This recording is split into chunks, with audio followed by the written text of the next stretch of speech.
Well,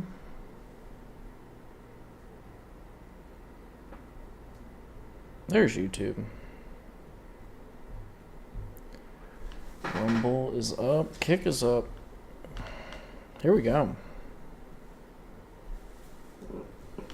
Oh, I should mute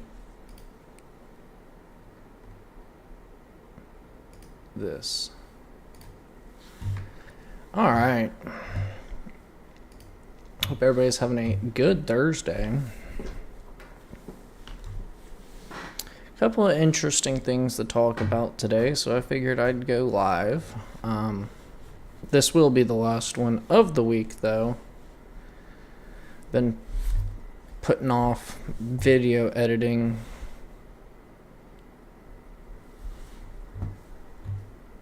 So I'm going to do that tomorrow. Meaning I won't be live, but I guess I could be if anything is to happen, anything really notable. But I don't know. I don't know what's going to happen. So I'm definitely leaning on the side of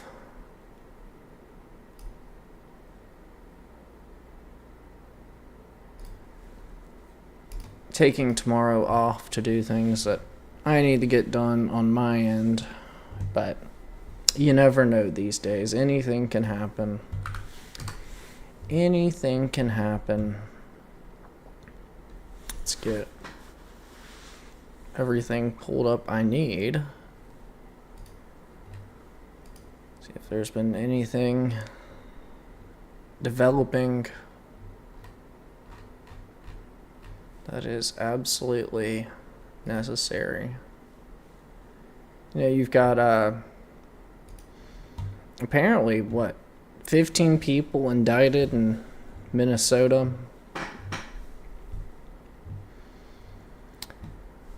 Well, I bet there's more than 15. I'd bet there's more than 15, wouldn't you? Would you bet there's more than 15 people engaged in that fraud in Minnesota? I would bet so, but we'll probably take this 15 as the major victory, the major win. Which is it really? I'd expect more like hundreds, but I guess we'll get 15 and enjoy it. Let's see. Yeah, today is Thursday, May 21st, 2026. This is episode number 113 of Addressing the Issues. Trump's newest U.S., of course, U.S., this is what matters here in America. His newest job approval polling came out today. President Trump may be polling at 99% in Israel, but his approval rating has dropped to 31% in the U.S., which is what matters to Americans. It does not matter to U.S. citizens how well you're doing in another country. It also came alongside that his handling of the economy also dropped to 29% approval. Maybe it's time to, resign and just go run for the prime minister position in which you have been promised. Because it ain't working out here. It just isn't working out. You may be polling at 99% in Israel, but it's 31% when you ask American citizens. And believe it or not, that's who you work for. That's who elected you, and that's who you work for. 29% approval on the economy. It's a joke at this point. It's a joke. Yet. We'll probably be told how well he'll probably tell us how well he's doing in another country once again. And we'll just have to sit here and suck it up, probably. I mean, I guess that's the only answer. Sit here and accept the defeat. The golden age for America just means pure defeat for consumers. I mean, approval rating of 31%. Economy rating 29%. At what point do you start to think, hey, maybe this isn't working out. Maybe I need to change some stuff up, reprioritize a few things. At what point does he ask himself that? Or is his brain just too far gone to figure it out? I guess we'll never know.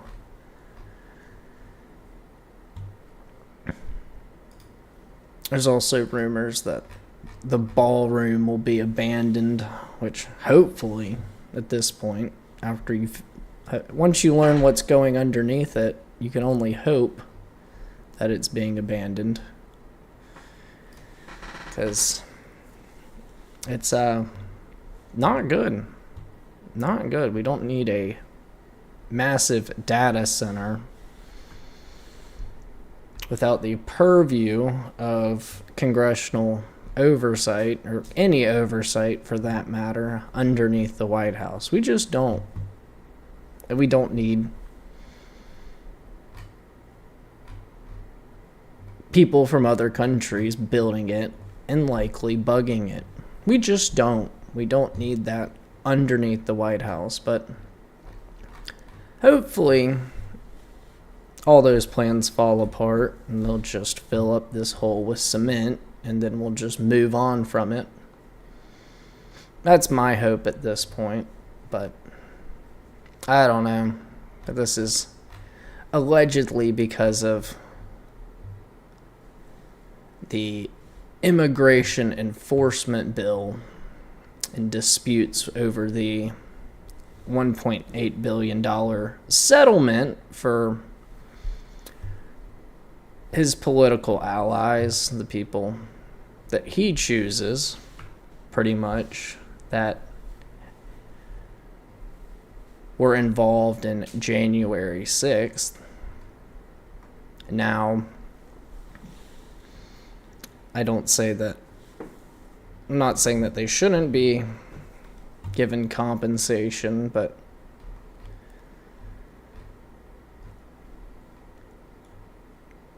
it's kind of a lot of money he's putting into this for his buddies, which is kind of troubling.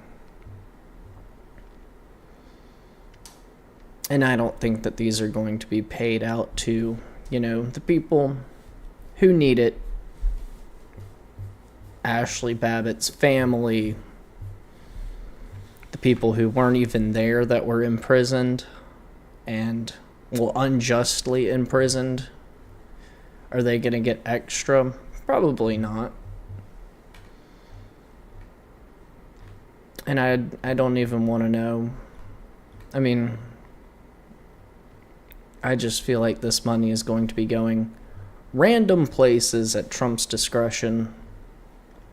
And at this point, I no longer trust his discretion. So, I guess that's that. Apparently, some combination of the immigration enforcement bill, the settlement fund, have all apparently impacted the $1 billion that was going to be used, 1 billion taxpayer dollars going to be used on the ballroom that was at no cost to the taxpayer. So, yeah, I'm not on board with paying for it. I'm sorry. I'm not paying for a data center under the White House. That is completely idiotic. Completely idiotic. You can call it whatever you want. A military installation with hospitals. I don't want a data center under the White House that can't be monitored by the people. I don't even like data centers in the first place. But at least every single other data center would be able to be inspected by, I guess, inspectors. I don't know. It just seems like a terrible idea. And I was told, no cost to the taxpayer. I was pretty on board. And you figure out what's underneath it. And then you're like, I don't know. And then they say, oh, we're going to need taxpayer dollars for this now. I'm out. I'm completely out. Fill it up with concrete. Completely. I was going to say silly, but it's dangerous. We don't need a continuity of government, which is a data center. It's not necessary. We have a secession plan here in the United States for a reason. And at no point is it ever, or should it ever be, up to a data center, an algorithm to choose what happens next for this country. It should be the people, but I think we talked about that yesterday. That's no longer happening. But we'll move on from Trump's just grand old time as being president. It's like play president at this point. It's kind of like he's in a fairy tale land. But what are we going to do about it? We can give him a 31% approval rating. We can give him a 29% approval of handling of the economy. And nothing changes. Nothing changes at all. But we'll move on. We have news out of, I guess, the United States, but directed towards Cuba. Raul Castro and other co-defendants from the Castro regime were indicted today for conspiracy to kill U.S. nationals, 2 counts of destruction of aircraft, and 4 counts of murder.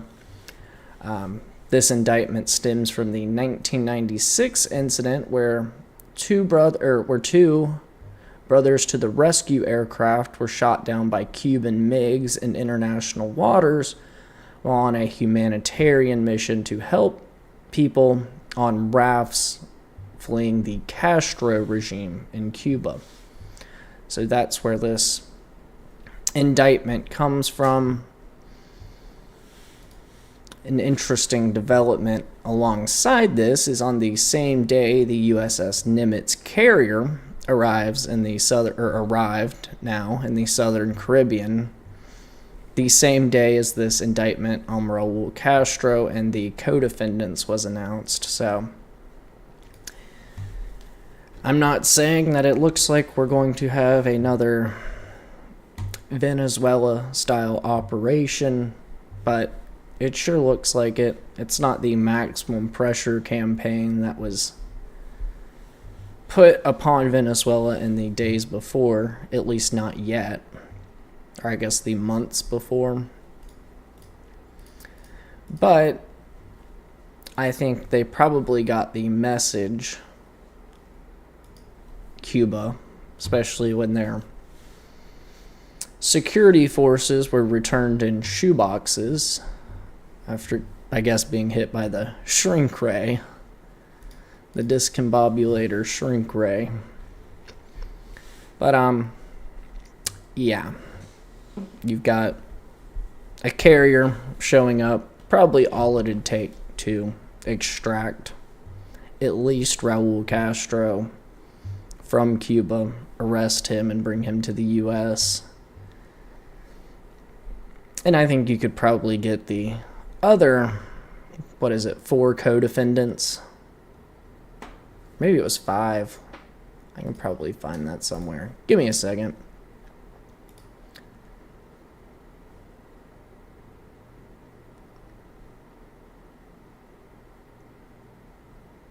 Five. Okay. So 6 people total, including Raul Castro. You could probably go into Cuba with the aircraft on the USS Nimitz and do the exact same style operation that was pulled off on Maduro in Venezuela. I think Cuba is probably getting the message with that carrier in the Caribbean currently. But it seems like 30 years later, justice may finally be served for the, well, as the Justice Department puts it, murder of 4 U.S. civilians attempting a humanitarian mission to Cuba. So we'll see if the military goes in and brings them out of Cuba to the U.S. to go the trial, much like, I'm blinking on them now, Maduro. There we go. Bad look there. But we'll see if these 6 people, including Raul Castro, will be brought to the U.S. to face trial like Maduro and his wife. It seems that it's very likely. The timing, we'll never know, but somebody will bet on it on Polymarket in the hours before. So that's how we'll find out probably. And say, oh, there's a huge wager right now for a assault on Cuba, okay.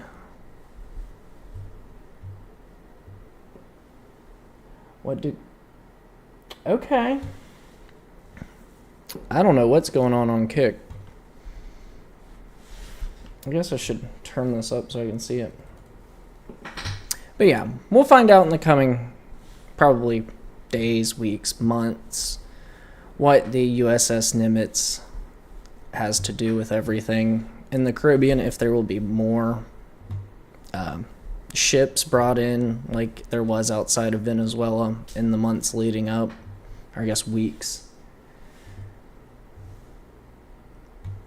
We'll find out in due time. There's lots of rumors that the ships returning from Iran, if they do so, will be involved in this. We'll get into Iran here in a couple of minutes, but if they're brought back to Cuba, I think we'll know what's about to go down, surely, without the Polymarket bet. Then there's also news coming from Russia today that it announced it would be providing active support to Cuba as the U.S. continues sanctions against the country. Russian officials did not comment on what kind of support would be provided to Cuba, but they said that they will be providing active support. Now, what does this mean? It could mean fuel, trying to get through the Cuban blockade currently. That could be an option. Could it be more drones? The elusive 300 drones, that could be another option. Could it be food? It could be that as well. We really don't know. Russia was very vague in its statement. But you also have to consider, is this Trump's Cuban Missile Crisis moment? With Russia trying to break the blockade in Cuba, go around sanctions and the sort. Is this Trump's Cuban Missile Crisis moment? Now, I don't know that these stakes are as high. Some would argue that they are right now as high as they've ever been between the U.S. and Russia or the USSR. I don't know that that's the case personally. But you do have a statement being made here by Russia. Surely, if they do attempt to break the Cuban blockade and bring in whatever they see as active support, whether that be fuel, food, weapons, I mean, whatever it is. Is this the Cuban Missile Crisis moment for Trump? Do we even trust him in something that high stakes? Completely different question as of right now. I don't know that many people in America are trusting him with his 31% job approval rating. However, I guess it's all to be played out. Mostly depends on where Iran is going, but you've got the U.S. with indictments on Raul Castro and 5 other Castro regime co-defendants. You have USS Nimitz showing up to the Southern Caribbean that same day, and now today, Russia announcing that it will be providing active support to Cuba, and being very vague as to what active support means in Cuba. So we'll move on from Cuba and the indictments, the USS Nimitz and the like, to Iran, where discussions are seemingly not going the right way. Currently, you have Iran and Oman in discussions for a permanent toll in the Strait of Hormuz in order to control the waterway and key global choke point. Remember, like a year ago, the Strait of Hormuz was open and you could get all the fuel out of it you wanted, and you could get fertilizer from the region. You could get liquefied natural gas from the region. And then today, nothing is going in and out. I mean, barely anything. Single-digit ships a day.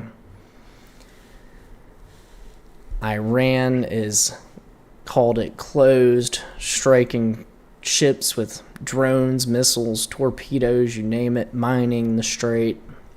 And then you have the U.S., which is blockading Iran as a second layer. So, I mean, barely anything is coming in and out right now. But I remember a year ago when all this was open, and there weren't worries about fertilizer shortages, energy shortages. The price at the pump wasn't $4.50. Your energy bill wasn't up 60% month over month. Or I guess from the beginning of the war. And then we attack, and it gets closed down, and now we're saying one of the goals of the U.S. is to maintain free trade through the Strait of Hormuz in this war. And it's like, if the war never started, we'd never be worried about this. Like, it makes my brain hurt. It makes my brain hurt, the decision making currently. It's like we had all of this going well, and then we attack, it goes bad, the Strait of Hormuz is closed, there's a toll, and then our new mission for the war is to maintain maintain free trade through the Strait of Hormuz.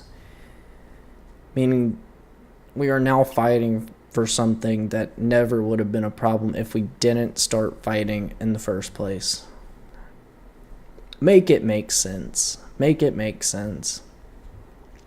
Then you have the supreme leader of Iran, Ayatollah Mojtaba Khomeini, issuing a directive that the country's, Iran's, enriched uranium is not to be sent abroad. Meaning, in no deal would the uranium, the enriched uranium from Iran, be allowed to be sent abroad. There is no peace deal in which this can be arranged, according to the Ayatollah currently. And it's like, at one point, we had a deal with Iran for their uranium, and now that's completely out the door.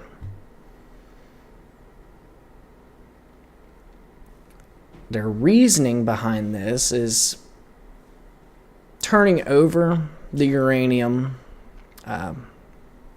from the country would leave Iran vulnerable to future attacks from the United States and Israel. Iran considers the uranium an insurance policy to prevent further attacks because they are a nation which can assemble a nuclear weapon in a short period with their enriched uranium. All they would need to do is enrich it a little more and get a trigger for a nuclear device, a nuclear detonator, which isn't too hard, probably, especially when you know China and you know North Korea. You could probably ask them very kindly for a blueprint on how to create one.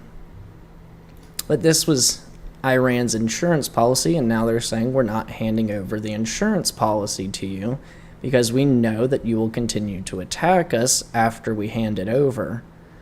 So, I mean, I'm not saying that I approve of Iran having this. It's also that it makes sense why they wouldn't just hand it over, because they know what the results of that will be. It will be continued attacks from the U.S., continued attacks from Israel, and Iran also knows that Israel themselves has a nuclear weapon. So it's like an even playing field if they are a breakthrough nation, or is that the right term?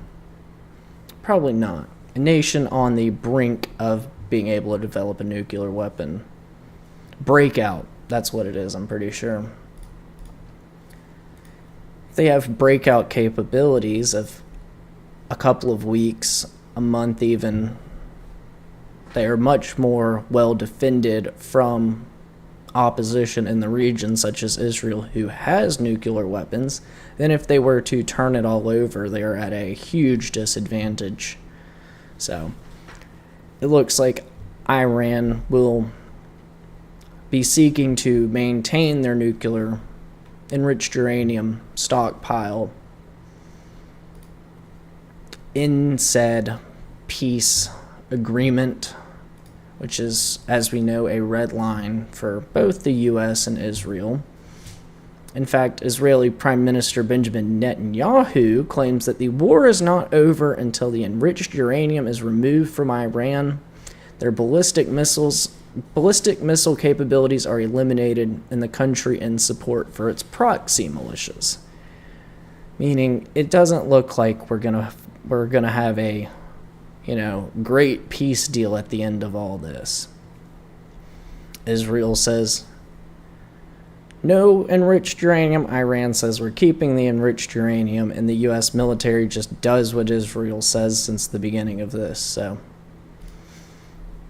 that's where we lay. It's whatever Benjamin Netanyahu wants, Benjamin Netanyahu gets, and the U.S. will just be the proxy militia of them to go in and take out the uranium, because that's what he wants. He wants to be the only nuclear power in the region, which, I mean, makes sense for Israel. Does it make sense to concede that from Iran? Not at all. Iran would be much safer as a nation if it had the ability to respond in the case of a nuclear threat.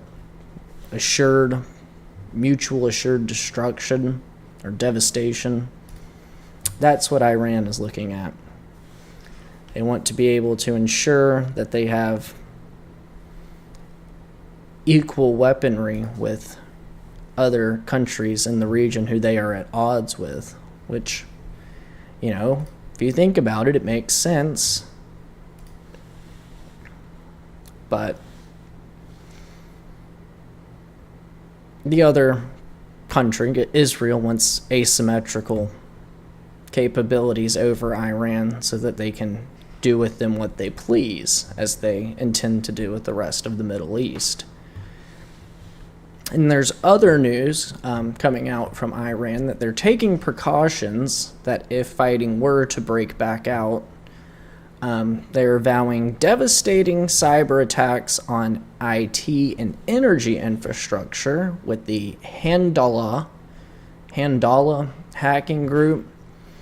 This group has already been credited with a large-scale wiper attack on a U.S. medical technology company called Stryker, and also credited with hacking FBI Director Kash Patel's personal email. So they've been pretty active over this war in their hacking affairs, but it seems that they are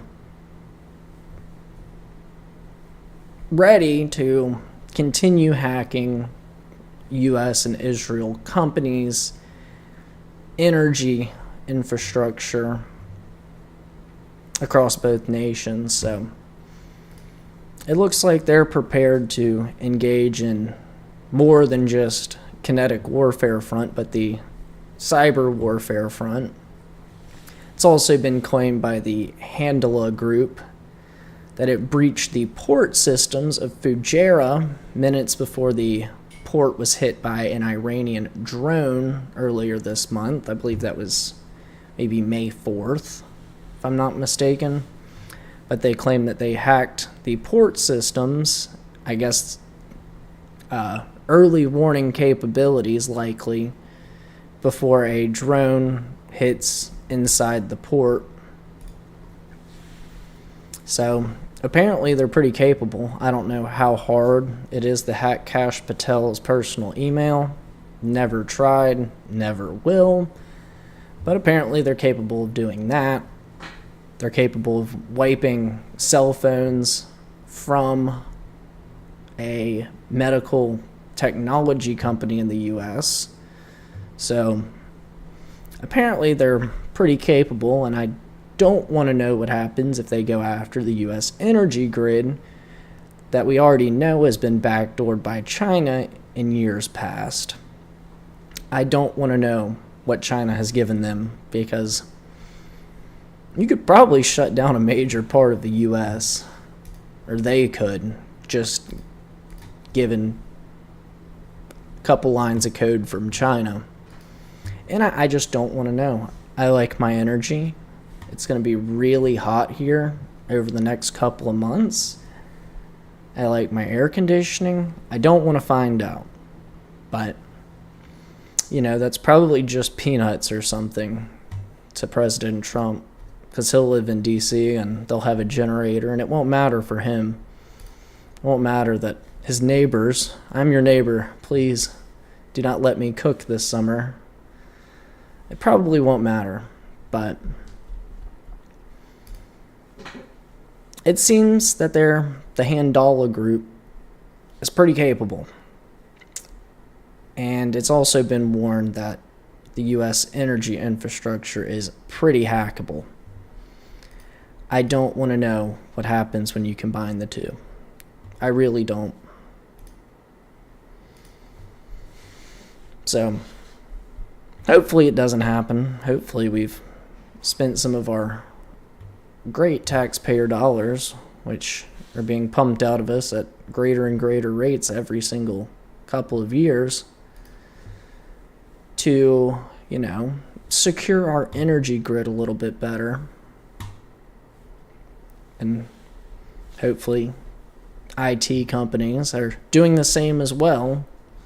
Because I'm pretty sure if you hack around enough in some of these U.S. manufacturing firms, particularly for the defense industry, you may find a nuclear trigger.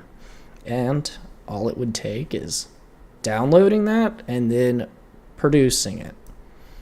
And then we're all doomed. Well, not really.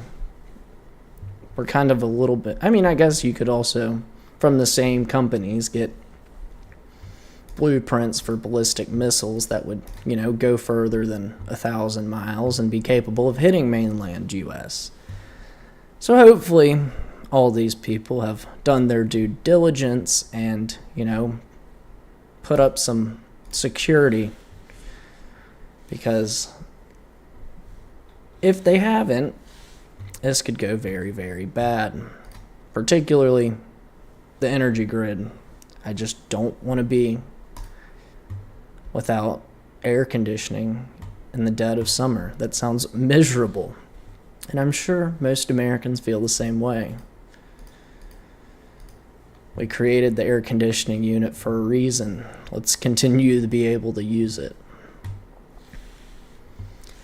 Then there's also news. Apparently, Saudi Arabia has asked the U.S. to postpone military action against Iran until after Hajj.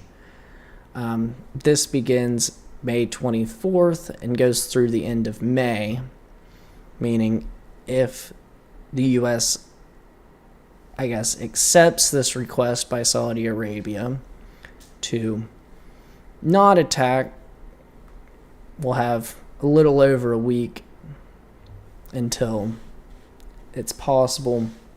I don't know that we're going to listen to Saudi Arabia's request, but things could go very, very badly if we don't. The Hajj is a pilgrimage by people who, I guess, participate in Islam, where they go to Mecca and then they do the whole walk around the big black cube thing, and it could get really ugly if Iran were to say, we're just going to attack it. And that would be, it says roughly 2 million people attend annually. You probably don't want to piss off 2 million Muslims. It's not going to go well for anybody.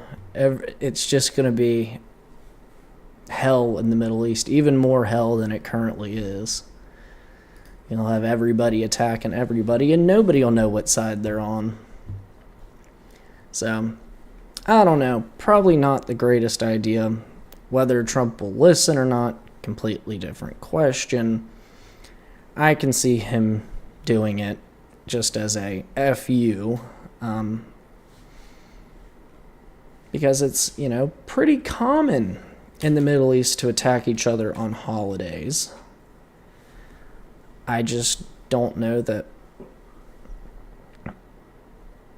this will turn out great for anybody if Iran were to, or that if the U.S. were to start attacking into Iran, Iran retaliates, strikes Mecca, and then we've just got, probably Pakistan just starts firing off nukes willy-nilly, because that's just the responsible thing that they would do. Just doesn't seem like the best idea. So hopefully he'll wait.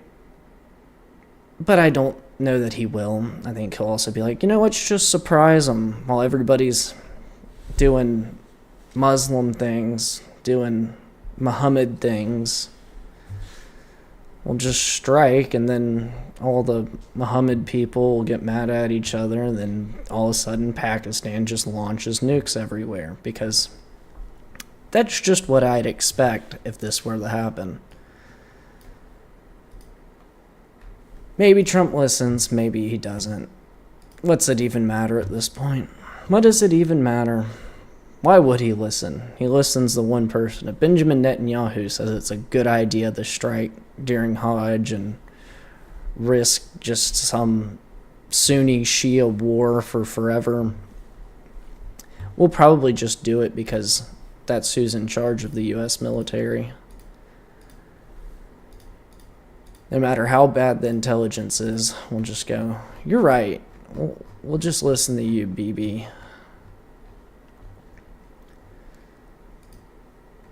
Guess there's other news.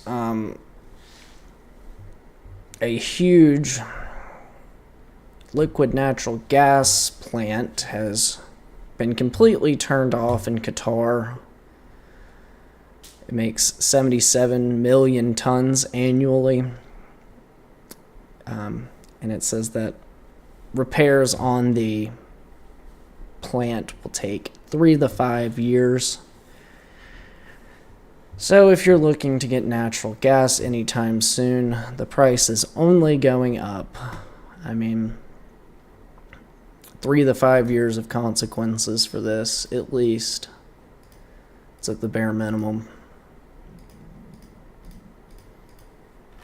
In this war, I mean, it was the best idea, wasn't it? Wasn't it just the best idea?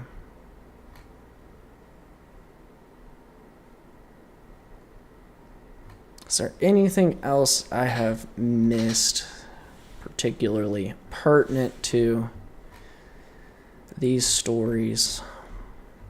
Probably not. That's basically all we have out of Cuba and Iran for today, excuse me. Unless something new's come up. Yeah, I think we'll just end it there. So if you guys enjoyed today's episode, make sure you're dropping a like, following on Rumble, following on Kick, subscribing on YouTube.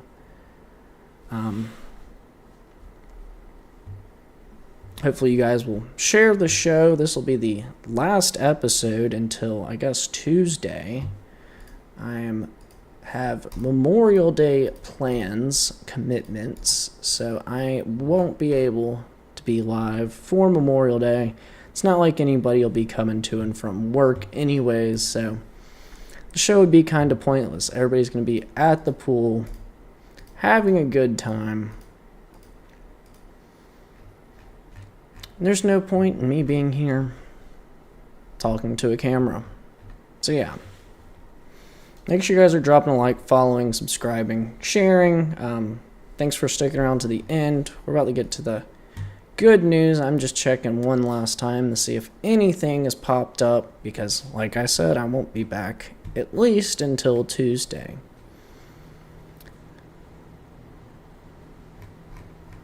Let's see. Anything? Did anybody see the picture, not the picture, the press conference today? This dude has just the biggest gut behind President Trump. I was like, every time I see that, I'm just like, what is that? Like, it looks like a pregnant male. I'm sorry to whoever that is, but they did you dirty the day by putting you in the camera frame. I'm so sorry for you.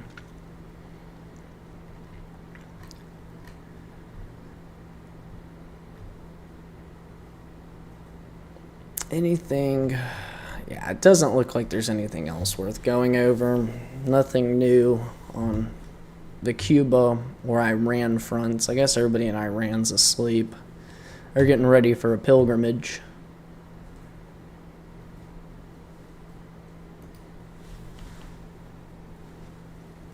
They're talking about people wearing masks on TV again. That's how you know it's a big news day.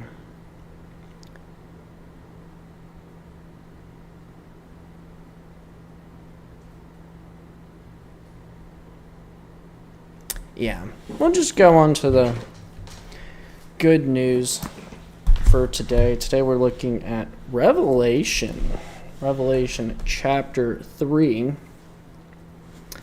verses 7 through 13. You know, I thought this was a fun one to bounce off of, I guess, the themes of today's and yesterday's episodes.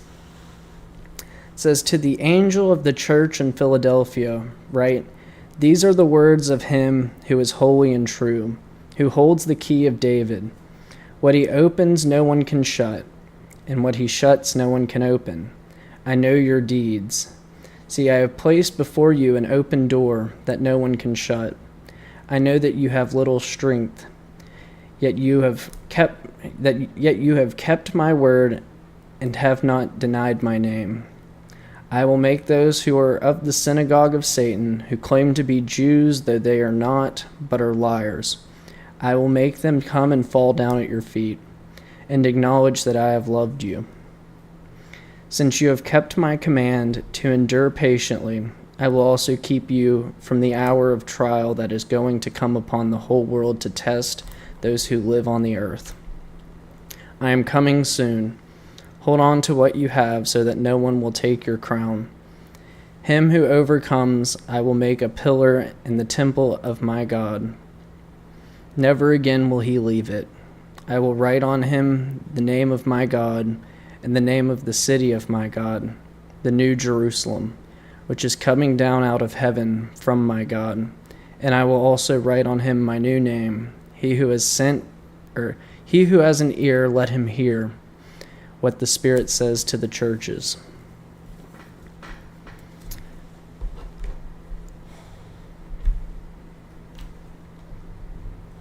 Interesting. The book of Revelations is so interesting to me. It talks of the end times.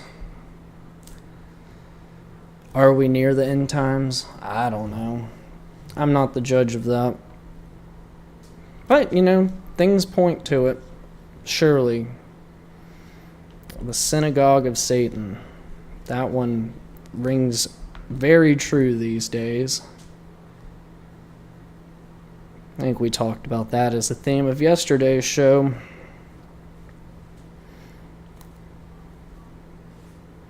It says, I know your deeds. See, I have placed before you an open door that no one can shut.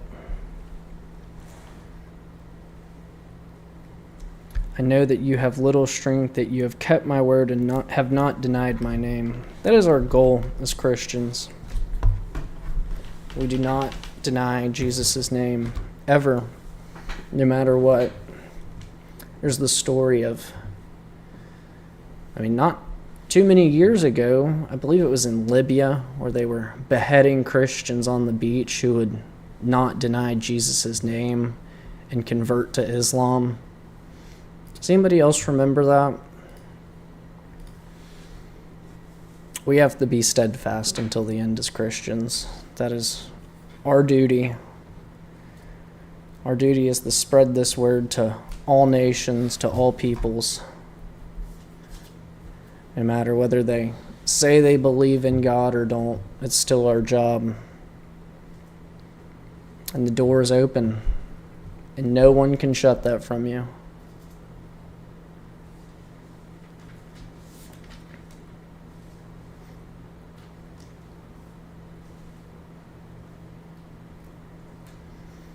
But I don't know. I don't know what the end times hold for us. At least not exactly. There's a framework written in this book. And, it's been true all along so far. I don't know that anything is going to change at the end. I think it's all written out. We just can read it, look through it, try and understand exactly what it means, what the end is going to look like, but it'll become apparent. It'll become apparent to all of us one day. And it could come soon. People say it may. Say, well, we're among the end times. We may be. And I have no say over that. It's all God's plan.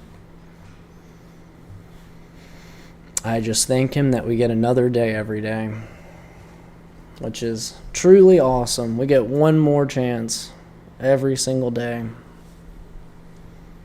until one day the chances run out. And then we realize that we are living through times of revelations. Hopefully you guys enjoyed the stream today. I had intended for it to be a little shorter, but I kind of rambled about Cuba and Iran and hacking and tolls and MiGs and Trump's 31% approval rating a little bit too long. It might be 99% in Israel, but it's 31% here, and guess who votes for you?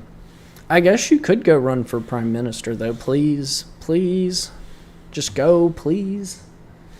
I don't know. That's all we have for today. Make sure you guys are dropping a like, subscribing, following, sharing, most importantly. Thank you guys for watching. Like I said earlier, the next episode will probably be Tuesday. Got a lot of editing I need to do. get through, hopefully before the weekend. But I also have commitments come Monday, so I won't be able to be here, or at least, yeah, I think it's until like 4:30, so I wouldn't even make it back in time. Nevertheless, be prepared at all for anything, and I mean, hopefully nothing's happening. Hopefully it's a very relaxed Memorial Day and everybody can go enjoy the pool, spend some time with your family, remember those that we lost in the wars along the way, be appreciative, because lots of sacrifices have been made for this country to be where it's at today. No matter how crummy it looks currently, there's still been tons and tons of sacrifices by our armed forces to allow us to even say that. So we thank them this Memorial Day and every other. But yeah, I won't be back until Tuesday probably, unless something crazy happens tomorrow. Trump likes to strike after the markets close on Friday, so maybe I get a push notification at 4:15 that says, oh, we're back in it in Iran, and I'm like, guess we'll come back. But just assume I won't be. If you may want to watch tomorrow, if you think, if he does go live, I'd like to see it. Turn on notifications. You can do that I believe on all 3, YouTube, Kick, and Rumble. You just follow, click the bell icon, and you'll be notified when I go live. But yeah, that's all I have. Enjoy your long weekend. Enjoy your Memorial Day. Spend some time with our family, and remember those who sacrificed it all for you to have this free country. Ciao. To my people on the East Coast, I hope you get home safe. To my people further west, I hope you finish up your workday strong and get home safe as well. I would say I'd talk to you guys soon, but I'll talk to you maybe Tuesday, maybe tomorrow. Who knows at this point? If there's nothing tomorrow, enjoy your weekend. Have a great Memorial Day. And I'll see you when I see you.